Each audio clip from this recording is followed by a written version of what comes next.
Por tanto, yo creo cielos nuevos y una tierra nueva, y no serán recordadas las cosas primeras, ni vendrán a la memoria. Pero gócense y regocíjense para siempre en lo que yo voy a crear, pues voy a crear a Jerusalén para regocijo, y a su pueblo para júbilo. Me regocijaré por Jerusalén y me gozaré por mi pueblo. No se oirá más en ella voz de lloro, ni voz de clamor. No habrá más allí niño que viva pocos días, ni anciano que no complete sus días, porque el joven morirá a los 100 años, y el que no alcance los 100 años será considerado maldito. Construirán casas y las habitarán. También plantarán viñas y comerán su fruto. No edificarán para que otro habite, ni plantarán para que otro coma. Porque como los días de un árbol, así serán los días de mi pueblo, y mis escogidos disfrutarán de la obra de sus manos. No trabajarán en vano, ni darán a luz para desgracia, porque son la simiente de los benditos del Señor, ellos y sus vástagos con ellos. Y sucederá que antes que ellos clamen, yo responderé. Aún estarán hablando y yo habré oído. El lobo y el cordero pastarán juntos, y el león, como el buey, comerá paja, y para la serpiente el polvo será su alimento. No harán mal ni dañarán en todo mi santo monte, dice el Señor. Hermanos, esta es palabra de Dios. Muy buenos días a todos, espero que estén bien. Quiero partir con algunas preguntas para ustedes, para darles la oportunidad de pensar un poco acerca del futuro. Tal vez no quieres pensar en el futuro. Ese pasaje nos motiva a pensar, ¿cierto?, en el futuro. Y no el futuro solamente en este mundo, sino el futuro eterno. Entonces, las preguntas: ¿qué esperas en la vida? ¿Cuáles son tus sueños más profundos? ¿Qué quieres en el futuro? O tal vez, si no puedes nombrar algo, piensa en eso. Cuando no estés pensando en nada concreto, ¿dónde se van los pensamientos tuyos? ¿Dónde se fijan? Tal vez en ese momento estás pensando en una buena pega, una buena familia, una vida sin complicaciones, una realidad sin tristeza, tal vez pensando en una vida sin cosas difíciles, sin dolor, buenas vacaciones durante el verano, menos polución en el mundo, una casa, un auto, una habilidad, X cosa. ¿Qué esperas en la vida? ¿Cuáles son tus sueños más profundos? ¿Qué quieres en el futuro? Creo que a la luz de Isaías 65, lo que ya hemos leído, y a la vez lo que hemos confesado en canción, en credo y en oración ya, y en el contexto de toda la Biblia, ¿cierto? Creo que nuestros sueños son demasiados pequeños y limitados. No sé sobre lo que llegó o haya llegado a tu mente, pero para mí, siendo honesto, los sueños míos giran a torno a mí. Mis sueños, mis pensamientos son muy limitados, porque solo giran a torno a mí, mi placer, mi propio mundo. Me imagino, si estuviera una pantalla aquí en tu frente, probablemente la pantalla tuya diría casi igual que la pantalla mía. Los sueños nuestros, lo que esperamos, giran a torno a nosotros, nuestro deseo. Donde al contrario, Dios y sus planes se enfocan en toda la creación misma. El profeta de Isaías nos ha enseñado muchas cosas a lo largo de su carrera larga, profética. Isaías, en su contexto histórico, explica por qué el exilio iba a pasar. ¿Por qué el exilio pasó? Isaías explica que Dios va a confrontar el pecado de su pueblo en juicio, pero promete purificación. Isaías ha explicado y fue enviado a un pueblo rebelde para anunciar el juicio de Dios. Y la esperanza por venir. Al cortar del árbol, Dios enviaría un rey, que sería llamado Manuel. Un niño nacido como rey trae luz en medio de las tinieblas. Del tronco caído de David brotará un nuevo rey, lleno del Espíritu, que trae paz universal. El siervo de las canciones, el siervo que sufre para restaurar. El ungido que proclama libertad, restauración y gozo. Y a la luz que viene después del exilio. Isaías explica, después del exilio, ¿qué? ¿Qué es por venir? En el mundo lleno de oscuridad, Isaías proclama, anuncia la luz por venir después del exilio. Isaías anuncia la esperanza de la salvación a través del juicio. Y muchas veces es fácil olvidar que Dios, el mismo Dios de Isaías, ha hecho grandes promesas en Jesús. Y en prepararme para predicar hoy, y me acordé de una cita de C.S. Lewis, un pastor influencial de Inglaterra, que hace casi una generación, 2 generaciones más atrás, predicó en Oxford un sermón que se llamaba El peso de la gloria. Y su cita me llamó la atención, y tal vez no se puede ver, las letras son chicas, pero escuchen eso. De hecho, si consideramos las claras promesas de recompensa y la asombrosa naturaleza de las recompensas prometidas en los evangelios, parecería que nuestro Señor encuentra nuestros deseos no demasiado fuertes, sino demasiado débiles. Somos criaturas asustaditas que pierden el tiempo con la bebida, el sexo, la ambición, cuando se nos está ofreciendo una alegría infinita, como un niño ignorante que quiere seguir jugando con el barro en los suburbios porque no se puede imaginar lo que significa el ofrecimiento de unas vacaciones junto al mar. Nos quedamos contentos con demasiada facilidad. Isaías 66, 65 nos ayudan a levantar los ojos, a mirar más allá, no en términos de Buzz Lightyear, pero en términos reales, verdaderos, concretos, seguros, con confianza. Finalmente, Isaías nos ayuda a pensar en lo que es por venir cuando Dios anuncia: creo cielos nuevos y una nueva tierra. No serán recordadas las cosas primeras, ni vendrán a la memoria, pero gócense y regocíjense, pero para siempre, en lo que yo voy a crear. Pues voy a crear una nueva Jerusalén para regocijo y a su pueblo para júbilo. Esa es la realidad que Judá históricamente esperaba. Judá, en su contexto histórico, esperaba esta realidad. Y históricamente Jesús cumplió esta realidad para que nosotros hoy en día podamos confiadamente esperar lo que es por venir. Ese es donde vamos en el sermón de hoy. Isaías, un profeta de su época, anunciaba la esperanza de Mesías, esa restauración después del juicio. O tal vez mejor decir, restauración a través del juicio.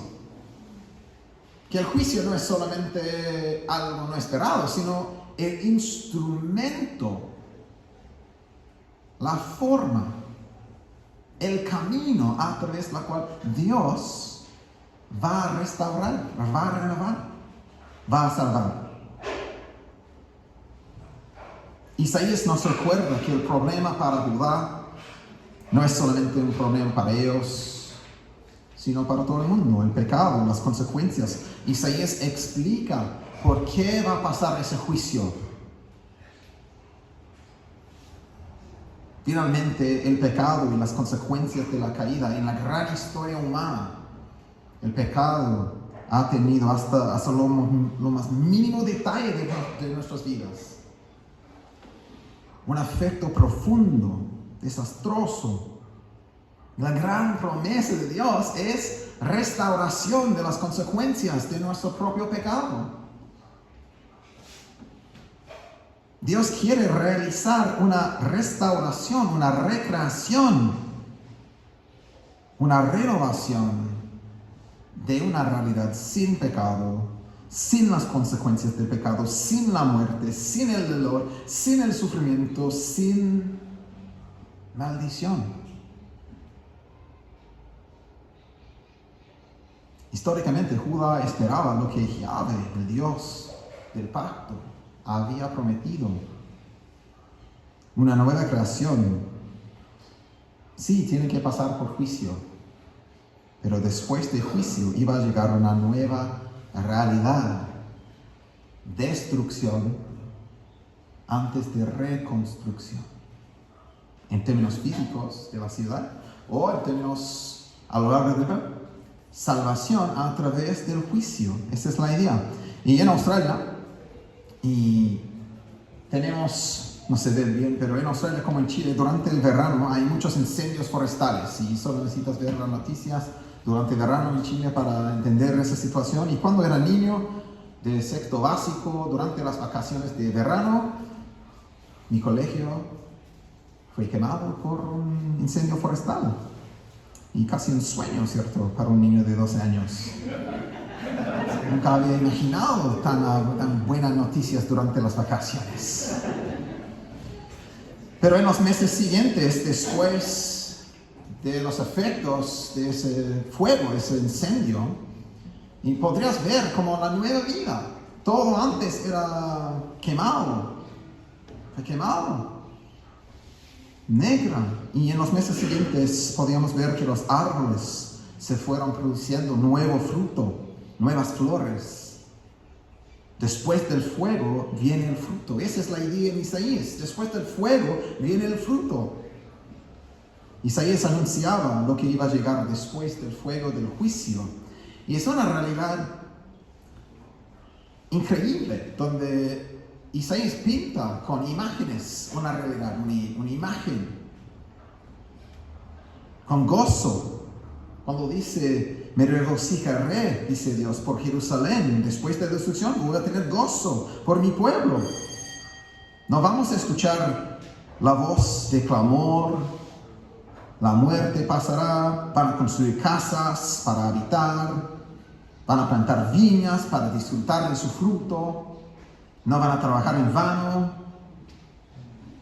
Y finalmente, es una realidad venidera de la época de Isaías y sus oyentes. Una situación que se marca por paz. Y interesante esa imagen, ¿cierto?, que se repite muchas veces en Isaías. Que el lobo y el cordero pastarán juntos, y el león como el buey, como la paja. No sé de verdad si el león se hará vegano en el cielo, pero es una realidad, ¿cierto?, de paz. De paz. Esa es la imagen. Isaías está pintando con imágenes. Trabajo fructífero, gozo en la ciudad de nuevo, paz entera y bendición total. Y lamentablemente Judá tuvo que pasar por el exilio esperando estar por venir. Judá no vio. Pero en la historia de la Biblia, a la vuelta, en forma semilla, renovó la ciudad de Jerusalén. En forma semilla, rumbo a la realidad venidera y verdadera, la sombra de la realidad. El Antiguo Testamento termina esperando ansiosamente, con una pausa. ¿Qué viene ahora? ¿Dónde están las promesas de Dios? Esperando. Punto 2, históricamente Jesús cumplió la expectativa. Entra en la historia de Jesús y la sombra da luz a la realidad esperada. En las grandes palabras de la Reforma, ¿cierto? Post tinieblas, luz. Después de la oscuridad llega la luz. Y vemos eso en muchas formas en los evangelios, pero uno que me llama la atención viene de Lucas 2, cuando Jesús fue al templo con su familia y Simeón, un anciano, estaba esperando ¿qué? Esperando la salvación, la redención, esa restauración. Estaba esperando día tras día en el templo y Simeón, al ver al bebé Jesús frente de él, dice: puedo morir feliz. ¿Por qué? Versículo 30. Mis ojos han visto tu salvación. Jesús cumplió en la historia del mundo la realidad prometida por Isaías. La nueva creación empieza en él. El nuevo comienzo que todos nosotros anhelamos en su ministerio, vemos surgir la nueva creación. El nuevo comienzo esperado y anhelado durante siglos. Esa nueva creación amaneció con Jesús por su ministerio, por sus sanaciones. Vemos en forma semilla esa realidad de una vida sin los efectos del pecado, en el hombre perfecto. Por lo que hace Jesús, por lo que enseña Jesús, vemos esa nueva creación. Jesús mismo enseñó a sus discípulos en Juan 14: no se turbe su corazón, crean en Dios, crean también en mí. En la casa de mi Padre hay muchas moradas. Si no fuera así, se lo hubiera dicho, porque voy a preparar un lugar para ustedes. Jesús, justo antes de su muerte, antes de su salida, antes de morir en la cruz y resucitar y irse, está preparando a sus discípulos, hablando acerca de lo que es por venir. Y si me voy, les preparo un lugar, vendré otra vez y los tomaré donde yo voy, para que donde yo esté, allí estén ustedes también. Y conocen el camino a donde voy. Y tal vez, como los discípulos, estamos confusos. No tenemos idea de qué hablas, Jesús, qué estás diciendo. Tal vez tenemos la misma pregunta: Señor, si no sabemos a dónde vas, ¿cómo vamos a conocer el camino? Dijo Tomás.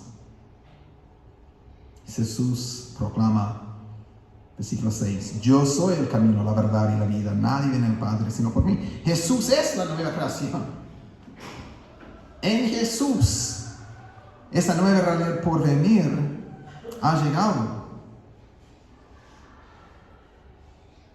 De modo que con Pablo, el apóstol más tarde en el Nuevo Testamento, Pablo proclama que de modo que si alguno está en Cristo, nueva criatura es.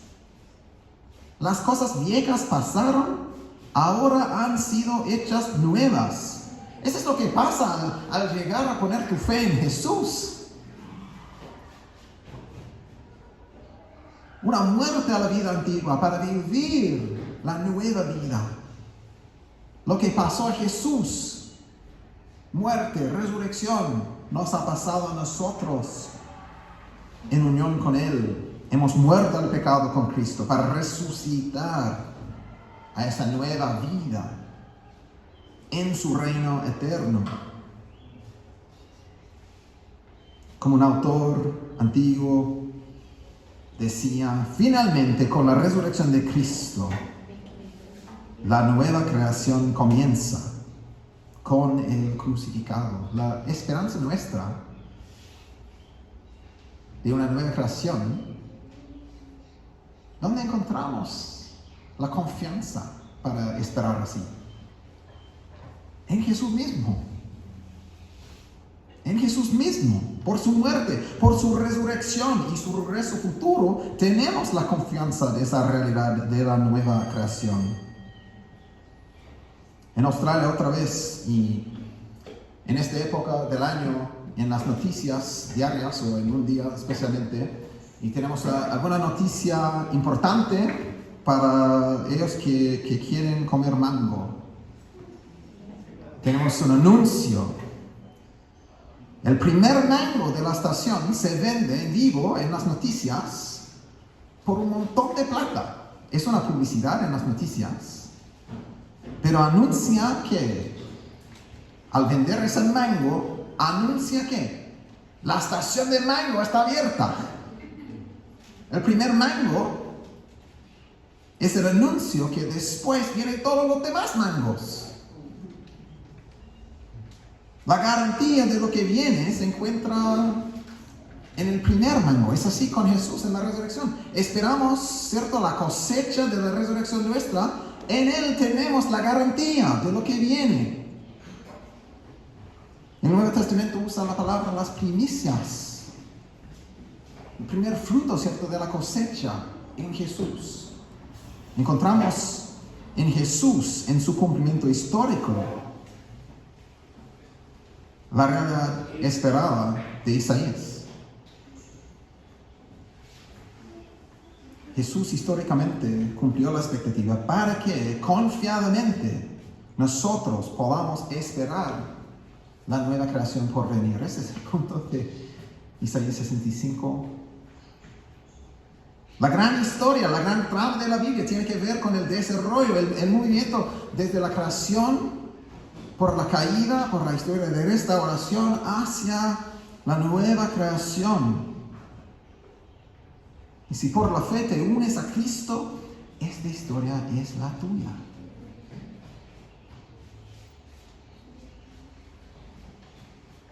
No estás en casa en este mundo. Al contrario, perteneces a la nueva creación en Cristo. El Nuevo Testamento habla de esa nueva realidad en Cristo de muchas formas. Una forma es de hablar de que somos extranjeros, peregrinando en esta vida hacia la patria verdadera. Usa la imagen de explicar que somos ciudadanos del cielo. Una cosa que tengo en Chile, como todos ustedes, pero la mía es un poco diferente a algunos de ustedes, es la cédula chilena, ¿cierto? Y algo diferente para mí y para los otros, algunos otros en la iglesia, es que arriba de mi cabeza dice a mayúsculas, solo para que esté claro, que nadie está confuso, extranjero. Si no fuera obvio, extranjero, mi cédula proclama extranjero. Y creo que para mí es útil recordar eso, pero la mentira sería pensar que cuando esté en Australia, que estoy en casa. Todos nosotros, sea lo que sea en tu cédula, somos extranjeros en este mundo. Tenemos una ciudadanía terrenal, chilena, venezolana, peruana, de Estados Unidos, de Australia, de Bolivia. Quiero de Perú también, en la iglesia nuestra aquí. Pero todos nosotros pertenecemos a la patria verdadera. Somos ciudadanos del cielo. Como Pablo predica a los filipenses en capítulo 3, porque nuestra ciudadanía está en los cielos. Si tu fe está en Jesús, ¿dónde está Jesús? En el reino. Lo que ha pasado Él, nos ha pasado a nosotros. Nuestra ciudadanía está en los cielos, de donde también ansiosamente esperamos a un Salvador, el Señor Jesucristo. ¿Y qué esperamos cuando venga de nuevo? No solamente verlo cara a cara, así es así. Versículo 21 dice, el cual transformará el cuerpo de nuestro estado de humillación en conformidad al cuerpo de su gloria. El cuerpo actual, sin pelo, sin músculo mío, se va a transformar en un cuerpo apto para la eternidad. Esa es la realidad para ustedes también. ¿Cómo va a cumplir eso? Por el ejercicio del poder que tiene aún para para sujetar todas las cosas Él mismo. La esperanza más profunda nuestra se puede encontrar, o no se puede, pero encontrar en una vida fácil, una vida linda aquí en este mundo. Una pega apta, ni en la felicidad que este mundo nos ofrece. Gracias a Dios que a veces podemos disfrutar con gozo de las cosas de este mundo. Gracias a Dios por eso, debemos dar gracias a Dios.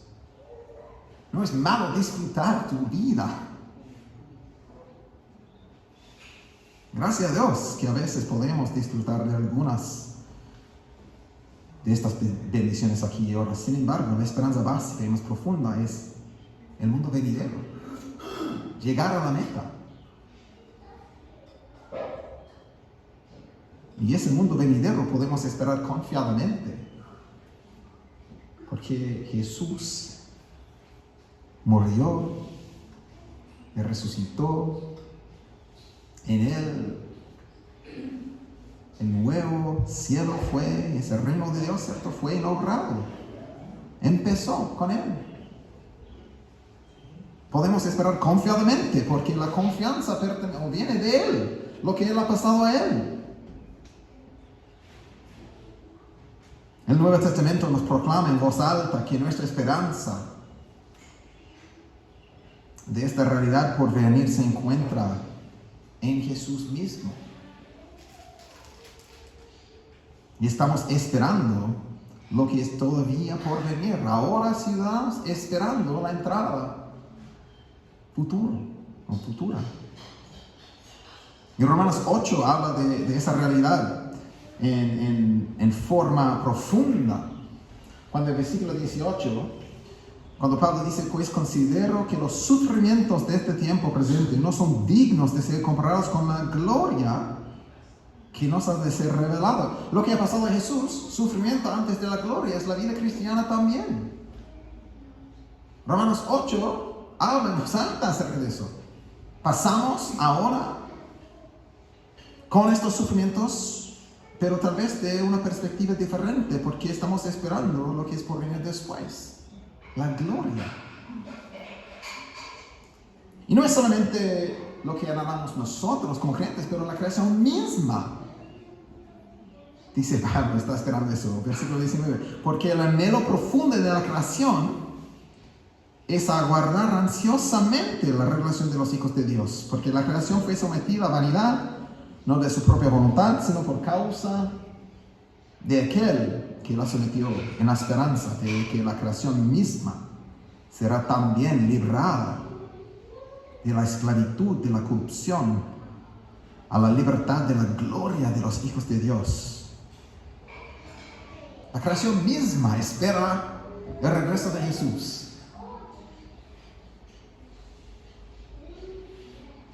Lo que tenemos ahora en Cristo, y esperamos lo que es por venir. En Jesús, la nueva creación ha empezado. Sufrimiento ahora, gloria por venir en Jesús. Esperamos lo que no vemos, dice la última sección de Romanos 8, versículo 25 en la pantalla. Esperamos eso, lo que no vemos, con paciencia. En Jesús la nueva creación ya ha empezado. Él mismo, las primicias de la resurrección futura nuestra. La garantía de la cosecha por venir. ¿Podemos esperar? Como, ojalá que pase eso. Podemos esperar confiadamente. Con seguridad. Sea lo que sea la realidad mañana, 10 años más nuestro, sea lo que sea esa realidad, después de esa realidad tenemos la confianza que Jesús, estos nuevos cielos, esa nueva tierra viene. Hemos nacido de nuevo, en las palabras de Pedro, a una esperanza viva. ¿Cómo? Mediante la resurrección de Jesucristo. Para obtener ¿qué? Obtener una herencia incorruptible, inmaculada y no se marchitará. Reservado en los cielos para ustedes. Estamos esperando lo que es por venir en la herencia. ¿Y cómo esperar? Esperar, en las palabras de Pedro, de nuevo, viviendo, puesto que todas estas cosas han de ser destruidas, ¿cierto? De esta manera, es decir, por fuego, en términos de Pedro. ¿Qué clase de personas no deben ser ustedes en santa conducta, en piedad? ¿Cómo peregrinar ahora en este mundo como miembros, como ciudadanos del cielo? En santa conducta, en piedad, esperando y apresurando, si fuera posible, la venida del día de Dios. Según su promesa, nosotros esperamos nuevos cielos y nueva tierra en los cuales mora la justicia. Esa es la esperanza de la justicia. ¿Cuándo va a llegar la justicia final, verdadera, genuina, auténtica? En la venidera. La muerte y la resurrección de Jesús son los pasos para renovar y realizar esa esperanza para nosotros y la nueva creación por venir. Esperamos con confianza la promesa de Dios por venir, porque Jesús lo hace realidad. Ese es donde termina también la gran historia del mundo, como hemos visto en algunos otros lugares recientemente en la iglesia. Apocalipsis 21. Vi un nuevo cielo y una nueva tierra, porque el primer cielo y la primera tierra pasaron y el mar ya no existe. Y vi la ciudad santa, la nueva Jerusalén, que descendía del cielo de Dios, preparada como una novia, ataviada para su esposo. Y esa visión está llena de todas las imágenes que Isaías proclamaba siglos antes.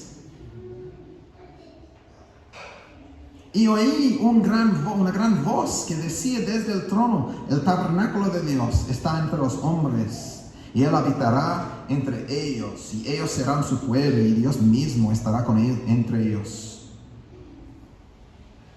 Él enjugará toda lágrima de sus ojos.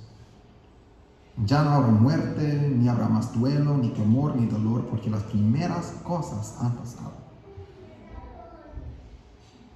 ¿Qué realidad sería ver?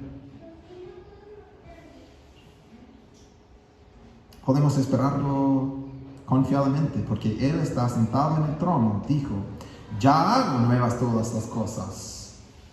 Y añadió: escribe, porque estas palabras son fieles y verdaderas. También me dijo: hecho está.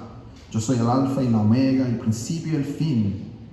Y al que tiene sed, yo le daré gratuitamente la fuente de agua de la vida. El vencedor heredará, ¿cierto?, estas cosas, y yo seré suyo y él será mi hijo. Esa es la gran promesa. Relación con Dios arreglada, restaurada. Relación entre nosotros restaurada, y finalmente la creación misma renovada. Entonces, ¿qué esperas en la vida? ¿Cuáles son los sueños más profundos tuyos? ¿Qué esperas en el futuro?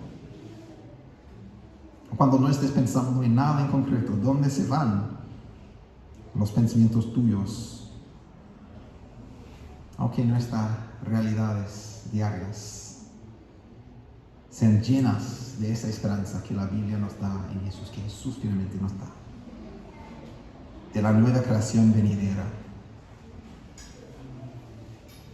Que nuestra realidad es esperada y asegurada en Cristo. Nuestro Señor sea lo que esperamos con ansias y con confianza. Entonces oremos para terminar. Amén. Padre Celestial, ven, Señor Jesús. La gracia del Señor Jesús sea con todos. Amén.